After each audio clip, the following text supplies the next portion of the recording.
நம் ஆண்டவர் இயேசு கிறிஸ்துவின் நாமத்தினால் மகிழ்ச்சியும் சமாதானமும் நம் அனைவரோடும் இருப்பதாக.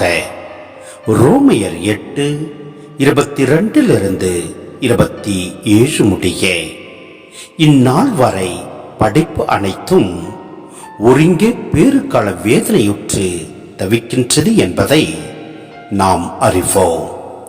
படைப்பு மட்டுமல்ல, முதல் கொடையாக தூய ஆவியை பெற்றுக் கொண்டுள்ள நாமும் கடவுள் நம்மை தம் பிள்ளைகளாக்கப் போகும் நாளை, அதாவது நம் உடலை விடுவிக்கும் நாளை எதிர்நோக்கி பெருமூச்சு விடுகிறோம்.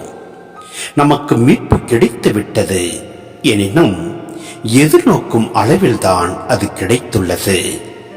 கண்ணுக்கு தெரிகிறதை நோக்குதல் எதிர்நோக்கு ஆகாது.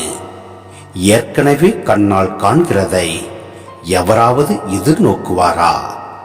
நாமோ காணாத ஒன்றை எதிர்நோக்கி இருக்கும்போது அதற்காக தளரா மனதோடு காத்திருக்கிறோம்.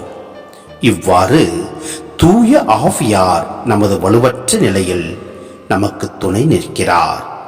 ஏனெனில் எதற்காக எப்படி நாம் இறைவனிடம் வேண்டுவது என்று நமக்கு தெரியாது. தூய ஆவியார் தாமே சொல்வடிவம் பெற முடியாத நம்முடைய பெருமூச்சுகளின் வாயிலாய் நமக்காக பரிந்து பேசுகிறார். உள்ளங்களை துருவி ஆயும் கடவுள் தூய ஆவியாரின் மனநிலையை அறிவார். தூய ஆவியாரும் கடவுளுக்கு உகந்த முறையில் இறை மக்களுக்காக பரிந்து பேசுகிறார். சிந்தனை: நிலத்தின் விளைச்சல் அனைத்தும் கடவுளின் கொடை என்பதால் முதற்கனிகள் அவருக்கு ஆலயத்தில் படைக்கப்பட்டன. இதனால் அறுவடை முழுவதும் ஆசீர்வதிக்கப்பட்டதாகும் என யூதர் நம்பினர். இதே போன்று தூய ஆவியின் முதற்கனிகளை பெற்றிருக்கும் நாம் அவரை முழுமையாக அடைவோம் என்ற எதிர்நோக்கில் ஆவலுடன் காத்திருக்கின்றோம். இந்த பேராவலினால் ஏற்படும் பொறுமையின்மையை பெருமூச்சு என்று பவுல் குறிப்பிடுகின்றார். மேலும் தூய ஆவியார் பரிந்து பேசுதல், ஆம், மன்றாட்டு மனித உள்ளத்தின் ஆழத்தில் நடந்தேறும் ஒரு இனிமையான சங்கமமாகும். மனிதரின் ஆவியும் தூய ஆவியும் இணைந்து நடத்தும் வேள்வி இது.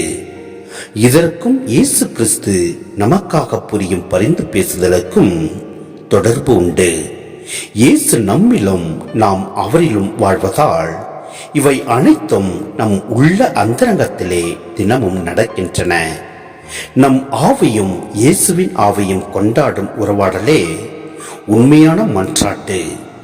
இதையே சொல்வடிவம் பெற முடியாத நம்முடைய பெருமூச்சுகள் என்று பவுல் அழைக்கின்றார்.